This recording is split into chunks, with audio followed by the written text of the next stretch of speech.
उसमें छोटी से छोटी यूनिट कोई लगाना चाहता है तो मिनिमम 100 बकरियों पे लोन है वो रहता है।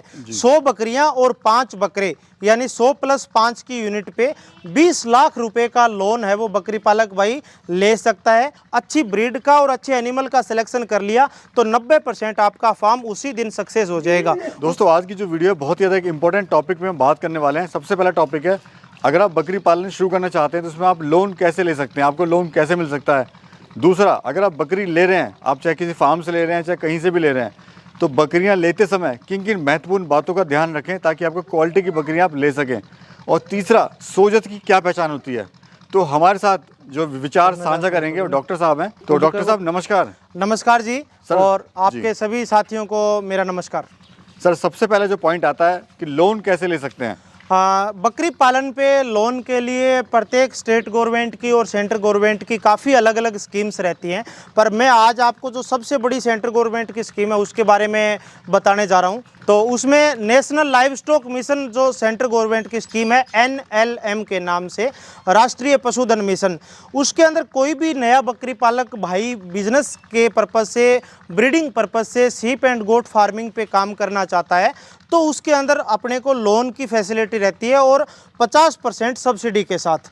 तो सरकार लोन प्रोवाइड करवाती है और 50% उसमें सब्सिडी रहती है। उसमें छोटी से छोटी यूनिट कोई लगाना चाहता है तो मिनिमम 100 बकरियों पे लोन है वो रहता है। 100 बकरियां और 5 बकरे यानी 100 + 5 की यूनिट पे 20 लाख रुपए का लोन है वो बकरी पालक भाई ले सकता है। उसमें NLM स्कीम के अंदर 10 लाख रुपए कैपिटल सब्सिडी मिलती है, यानी आपका 25 लाख रुपए का यदि प्रोजेक्ट है तो आपको 10 लाख रुपए सब्सिडी ही मिलेगी। 20 लाख का प्रोजेक्ट है तो भी 10 लाख रुपए सब्सिडी मिलेगी और यदि 15 लाख रुपए का प्रोजेक्ट है तो 7.5 लाख रुपए सब्सिडी मिलेगी, यानी सब्सिडी है वो 10 लाख रुपए मैक्सिमम है 100 बकरियों पे। ऐसे ही 200 बकरियों पे कोई करना चाहता है तो 200 बकरियों पे 200 बकरी + 10 बकरों पे 20 लाख रुपए सब्सिडी है, 40 लाख का लोन हो जाएगा। ऐसे ही 300 बकरी और 15 बकरों पे 30 लाख रुपए सब्सिडी है, उसमें 60 लाख रुपए का लोन हो जाएगा। ऐसे ही 400 बकरी और 20 बकरों पे 80 लाख रुपए का लोन होगा, उसमें 40 लाख रुपए सब्सिडी मिलेगी। और ऐसे ही 500 बकरी और 25 बकरों पे यानी 525 पे 1 करोड़ रुपए का लोन होगा और उसमें 50% तक है वो सेंट्रल गवर्नमेंट NLM स्कीम के तहत है वो किसान भाइयों को बकरी पालन ब्रीडिंग पर्पज से कोई करता है तो उसके लिए 50% सब्सिडी यानी 50 लाख रुपए सब्सिडी है वो देती है। पर सबसे मेन इंपॉर्टेंट बात यह है कि ये ब्रीडिंग सेटअप पे है। यदि कोई किसान भाई खस्सी बकरे तैयार करता है या केवल बकरे पालन का काम करता है या कुर्बानी के लिए बकरे तैयार करता है तो उस पे ये स्कीम नहीं है। सरकार ने ब्रीड इंप्रूवमेंट के लिए, नस्ल सुधार के लिए, ब्रीडिंग सेटअप के लिए ये स्कीम है वो रखी है। तो सर ये तो हुई आपकी स्कीम के बारे में। अभी मुझे बताइए कि ले कैसे, सुना तो हमने भी, आपने बताया कि इतना मिलता है, ले कैसे, प्रोसेस क्या है इसका। National live stock mission scheme का जो प्रोसेस है उसमें आप ऑनलाइन जाकर के national live stock mission scheme को आप जा सकते हैं या NLM.उद्यम मित्रा नाम से वेबसाइट है, आप उस पे जाएंगे तो उस पे आपको एक लिंक मिलेगा, उसको आप जब क्लिक करेंगे तो इसकी पूरी की पूरी प्रॉपर गाइडलाइन आपको मिल जाएगी। और ऑनलाइन आवेदन करने के लिए आपको जो बेसिक डॉक्यूमेंट है उसके बारे में मैं बताऊं, एक तो चाहिए होती है प्रोजेक्ट रिपोर्ट, तो वो आप किसी भी CA से बनवा सकते हैं। दूसरा आपको चाहिए ट्रेनिंग सर्टिफिकेट या एक्सपीरियंस सर्टिफिकेट, या तो आपने किसी संस्थान से ट्रेनिंग कर रखी है भेड़ बकरी पालन की या आपने सरकारी डॉक्टर से, वेटनरी डॉक्टर से अनुभव प्रमाण पत्र बनवाया हुआ है तो भी चलेगा। उसके बाद में आपका पैन कार्ड, आधार कार्ड, जिस जगह पे आप करना चाह रहे हैं उस जगह का नक्शा, और आपके पास में 100 बकरियों पे मिनिमम 2 एकड़ ज़मीन की आवश्यकता होती है चारा उत्पादन के लिए, तो उस 2 एकड़ ज़मीन की जमाबंदी। ऐसे ही 500 बकरी है तो उस पे 5 एकड़ ज़मीन की आवश्यकता होती है, वो भी चारा उत्पादन के लिए, तो 500 बकरियों पे 5 एकड़ ज़मीन की जमाबंदी उसके अंदर लगती है। तो ये बेसिक डॉक्यूमेंट है और ये उसी वेबसाइट पे, NLM की जो वेबसाइट है उस पे जाकर के अप्लाई फॉर ऑनलाइन नाम से उस पे ऑप्शन आता है, तो उसमें जाकर के अपन अप्लाई कर सकते हैं और ये जो बेसिक डॉक्यूमेंट उसमें मांगे गए हैं ये अपन अपलोड कर सकते हैं।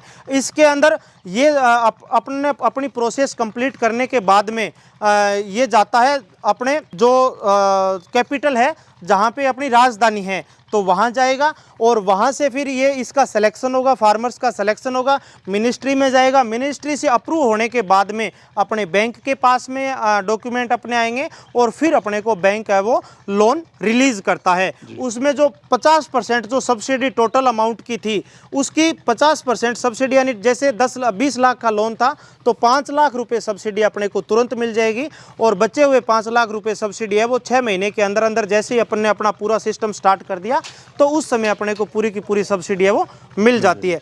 काफ़ी साथियों के इसमें क्वेरी रहती है कि इस पर ब्याज लगता है या नहीं।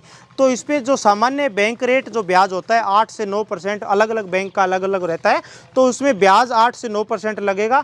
पर इसमें सब्सिडी का जो अमाउंट है वो 50% सब्सिडी इस सिस्टम के अंदर मिलती है। अब बात करते हैं सर ब्रीड का सिलेक्शन, मतलब कैसे कोई जो बकरियां ले रहा है तो किन किन बातों का ध्यान रखे?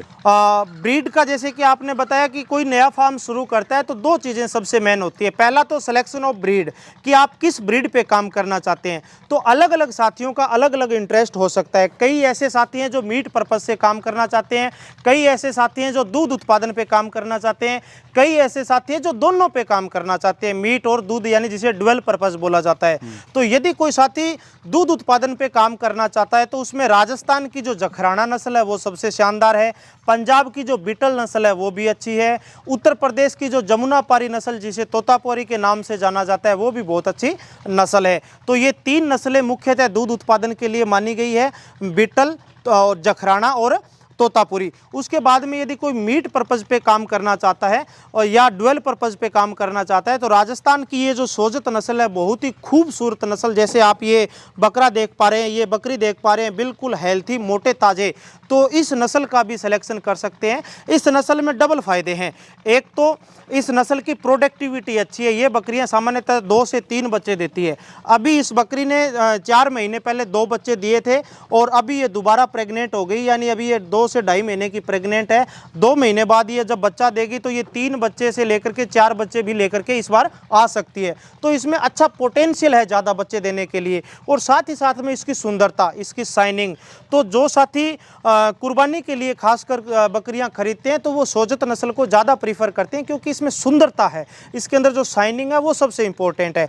और फिर इसकी जो वेट गेन करने की कैपेसिटी है, वजन अच्छा बनाती है। जैसे आप इस बकरी को अभी देख पा रहे हैं, इस बकरी का वजन अभी आराम से 65 kg के करीब है, 65 किलोग्राम के करीब इसका वजन है। ऐसे ही ये जो हमारा ब्रीडर है इसको आप अभी देख पा रहे हैं, इसका वजन 1 क्विंटल 10 किलो इसका वजन है। और पहले तो इसका वजन 1 क्विंटल 20 किलो के लगभग था, पर अभी बकरियां गाभिन हुई है तो थोड़ा वजन इसका डाउन हुआ है, लगभग 8 से 10 किलोग्राम इसका वजन कम हुआ है। वो नॉर्मल ब्रीडिंग सीजन के अंदर बक्का होता है।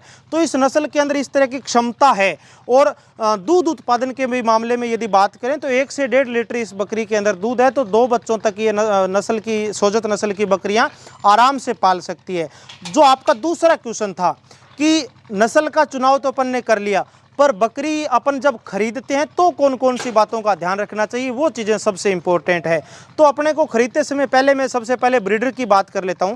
जब कोई भी किसान भाई ब्रीडर खरीदता है तो ब्रीडर पे अपने को हमेशा फोकस अच्छा रखना चाहिए, क्योंकि ब्रीडर किसी भी फार्म की जान होता है। विदाउट ब्रीडर आपका फार्म कभी भी सक्सेस नहीं होगा। तो ब्रीडर खरीदते समय अपने को यदि अच्छे पैसे लगाने पड़े तो अपने को लगाने चाहिए। और ब्रीडर की सबसे पहले तो ये लंबाई और उसकी हाइट और उसकी चौड़ाई, इन तीनों चीज़ों पे ध्यान रखना चाहिए। फिर जो मेल है उसकी जो पूंछ है वो लंबी पूंछ होनी चाहिए और ऊपर की तरफ मुड़ी हुई। तो ये एक ब्रीडर की क्वालिटी का सबसे मेन पॉइंट है। फिर दूसरा, ब्रीडर का जो फेस है वो सुंदर होना चाहिए। सुंदर फेस होगा, अच्छा होगा तो उसके बच्चे अच्छे आएंगे, अच्छे रेट में निकलेंगे। आज के टाइम में जो कानों की लंबाई है उसका बहुत ज़्यादा बड़ा महत्व है। तो लंबे कान का यदि अपन ब्रीडर सेलेक्ट करेंगे तो लंबे कान के बच्चे आएंगे। सींगों का जो पैटर्न है या तो हॉर्नलेस होना चाहिए, सींग नहीं होने चाहिए, और यदि सींग है तो बैकवर्ड चिपके हुए सींग होंगे, तो इसकी कीमत है वो ज़्यादा है। कई ऐसे ब्रीडर भी हमने देखे हैं जिनके ऊपर की तरफ खड़े सींग होते हैं, तो उसकी कीमत है वो थोड़ी डाउन हो जाती है। उसके बाद में अनेक ऐसे कई बकरे अग्रेसिव ज़्यादा होते हैं जिनमें पेशाब पीने की समस्या रहती है। तो उनमें हैबिट होती है कि वो जब पेशाब पीते हैं तो आगे से और उसकी गर्दन, उसके मुंह पे बहुत ज़्यादा पीलापन आ जाता है।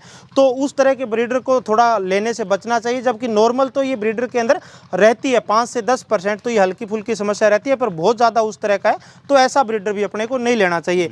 इसके बाद यदि अपन बात करते हैं कि सिलेक्शन ऑफ गोट किस तरह का होना चाहिए, फीमेल का सिलेक्शन है वो किस तरह का होना चाहिए। जैसे आप हमारी ये फीमेल देख सकते हैं, बिल्कुल गुलाबी कलर के अंदर अपने को ये दिखाई दे रही है, बहुत ही शानदार। तो वाइट कलर के अंदर और गुलाबी यदि बकरी होगी तो उसकी कीमत है वो और ज़्यादा बढ़ जाती है। उसके बाद में यदि मैं आपको सेकंड फीमेल दिखाता हूँ जिसने अभी जस्ट बच्चा दे रखा है, तो ये फीमेल बड़ी फीमेल है। इसको आप जब देखेंगे तो ये लंबे कान के अंदर, और मैंने जैसे बताया मेल के अंदर भी जैसे सींग है वो बैकवर्ड होते हैं, उसी तरह से बैकवर्ड सींग के अंदर लंबे कान, इसमें भी गुलाबी स्किन है। और ये तो अभी बच्चा दे रखा है, इसने जस्ट 2 दिन पहले बच्चा दिया है, 2 बच्चे लेकर के आई है। फीमेल हमेशा ओवर फैटी नहीं होनी चाहिए, बहुत ज़्यादा मोटी नहीं होनी चाहिए, नॉर्मल उसकी हेल्थ होनी चाहिए और उसका डाइजेशन सिस्टम वगैरह अच्छा हो। और हमेशा जब भी अपन पशु लेते हैं तो उसके दांतों को देखना चाहिए, क्योंकि दांतों से पशु की आयु का पता चलता है। आप इसमें कैमरे में एक बार अच्छे से दिखा सकते हैं कि ये जो दांत हैं ये कभी भी घिसे हुए नहीं होने चाहिए। बिल्कुल फ्रेश दांत का पशु होगा तो उसकी उम्र है वो कम होगी। कोशिश करनी चाहिए कि 2 से लेकर के 4 या 6 दांत का पशु होगा तो वो ज़्यादा बढ़िया रहेगा। ऐसे ही जैसे मेल के अंदर भी आप देखेंगे दांत, इसमें भी मेल के अंदर भी दांतों का बहुत ज़्यादा रोल होता है। तो अपने को फ्रेश दांत का एनिमल होगा तो उसकी लाइफ है वो लंबी होती है। कई बार जो ट्रेडर होते हैं वो नए पशुपालक को या नए खरीदार को एज्ड बकरियां यानी बूढ़ी बकरियां या बूढ़ा बकरा दे देते हैं, और फिर आने के बाद में पता चलता है कि वो 1 या 2 बार बच्चे दे पाते हैं और बाद में वो बच्चे देने की उनकी क्षमता ही है वो डाउन हो जाती है। तो ये बेसिक चीज़ें हैं जो ब्रीड सिलेक्शन के समय में या बकरियां खरीदने के समय में अपने को ध्यान रखनी चाहिए। बहुत बहुत धन्यवाद सर, आपने एक बड़ी महत्वपूर्ण टॉपिक पे आपने बड़ा अच्छे विचार रखे ताकि लोगों को जागरूक हो पाएं, क्योंकि आजकल लोगों को इसके बारे में नहीं नॉलेज है। हाँ, इस तरह की जो चीज़ें हैं ये बेसिक फील्ड के अंदर जो नया पशुपालक है उसको नहीं पता होता, और जो ट्रेडर हैं वो ये चीज़ें बताते नहीं हैं और इनमें वालों किसानों का भी फायदा उठाते हैं। हाँ, बहुत ज़्यादा इसके अंदर धोखाधड़ी होती है खरीदने और बेचने के अंदर। तो हमेशा जो नया पशुपालक नया स्टॉक खरीदता है तो उस समय उसको सावधानी रखनी चाहिए। आपने एक बार अच्छी ब्रीड का और अच्छे एनिमल का सिलेक्शन कर लिया तो 90% आपका फार्म उसी दिन सक्सेस हो जाएगा। उस कंडीशन में 10% फेल्योर होने के चांस रहते हैं। धन्यवाद सर। धन्यवाद।